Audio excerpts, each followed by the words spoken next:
ये हमारे पास पेशेंट आए हैं और लगभग 2 साल पहले सर्कमसिजन कराया था। 2 साल पहले सर। 2 साल पहले इन्होंने दिल्ली से सर्कमसिजन कराया था और स्टेपलर से कराया था। हाँ जी, स्टेपलर से किया था। तो उसमें क्या प्रॉब्लम हुई? सर कोई कॉम्प्लिकेशंस आ गई थी, टाइम से पहले स्टेजेज ओपन हो गई थी। टाइम से पहले उसका जो स्टेपल्स थे वो निकल गए थे, तो फिर उसके लिए क्या किया? उन्होंने एक सर्जरी और छोटी सर्जरी करी लेजर से।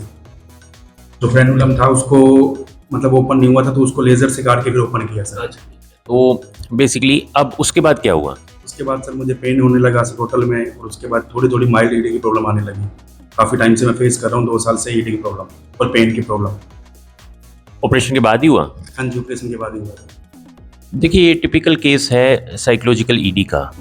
साइकोलॉजिकल ईडी का पेशेंट बिल्कुल ठीक था, इन्होंने सर्कमसिजन कराया, स्टेपलर सर्कमसिजन कराया और उससे चलो मान लो ठीक है वो पहले निकल गए, उसके टाके निकल गए, लेकिन उससे ईडी नहीं हो सकता, मतलब उससे कोई अंदर नुकसान नहीं हो सकता। लेकिन क्या हुआ कि चिंता होगी, स्ट्रेस हो गया, तो उससे ये डेवलप हो गया ईडी।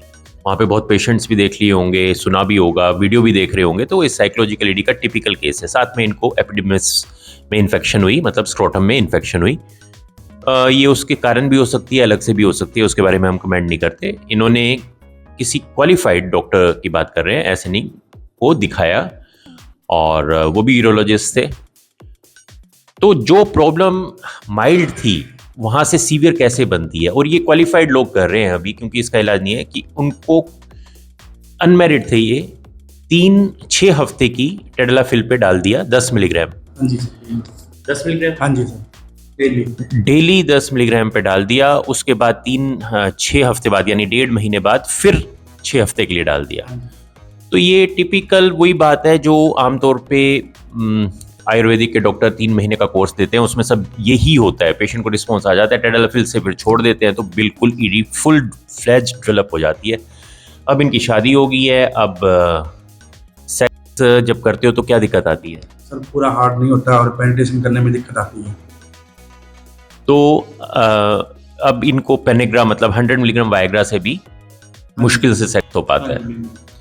तो देखिए, जब ऐसे पेशेंट आए तो अगर कोई मतलब जो लोग इलाज भी करते हैं वो देखते हैं, तो मैं बताता हूँ, जब पेशेंट कुछ कर ही नहीं रहा और उसको ईडी है, तो आप अननेसेसरी उसको मेडिसिन पे मत डालो, क्योंकि वो मेडिसिन तो शॉर्ट लिव काम करेगी। ऐसा कोई ना कि वो इलाज नहीं है, वो एंटीबायोटिक नहीं है, कोई आप टेडलाफिल दे रहे हो, सिल्डेनाफिल दे रहे हो, वो सिर्फ सिम्टम को उसी वक्त ट्रैक्ट करती है, एक दिन के लिए।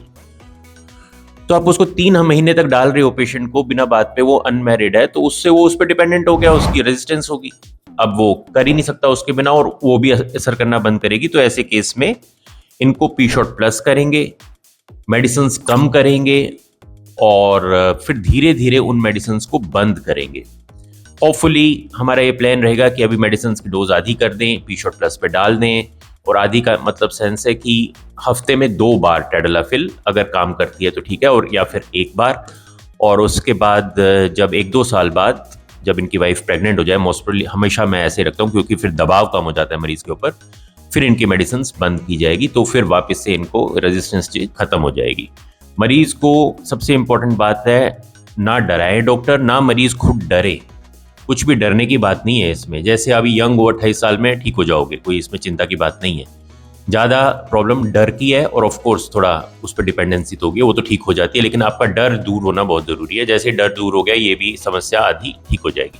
तो ये एक वीडियो था, थोड़ा जो लोग देख रहे हैं वो समझे, इस तरह से ब्लाइंडली फॉलो ना करें, कोई मेडिसिन ना लें, समझें, इसको जागरूक बने कि ऐसे टेडलाफिल कम से कम किसी भी कंडीशन में 3 महीने नहीं लेनी है, या सिल्डेनाफिल या कोई भी मेडिसिन 3 महीने के लिए नहीं चलती है। हर मेडिसिन जो भी सिल्डेनाफिल, टेडलाफिल होती है, वो SOS होती है, जब जरूरत हो तभी खाओ, अदरवाइज नहीं खाओ।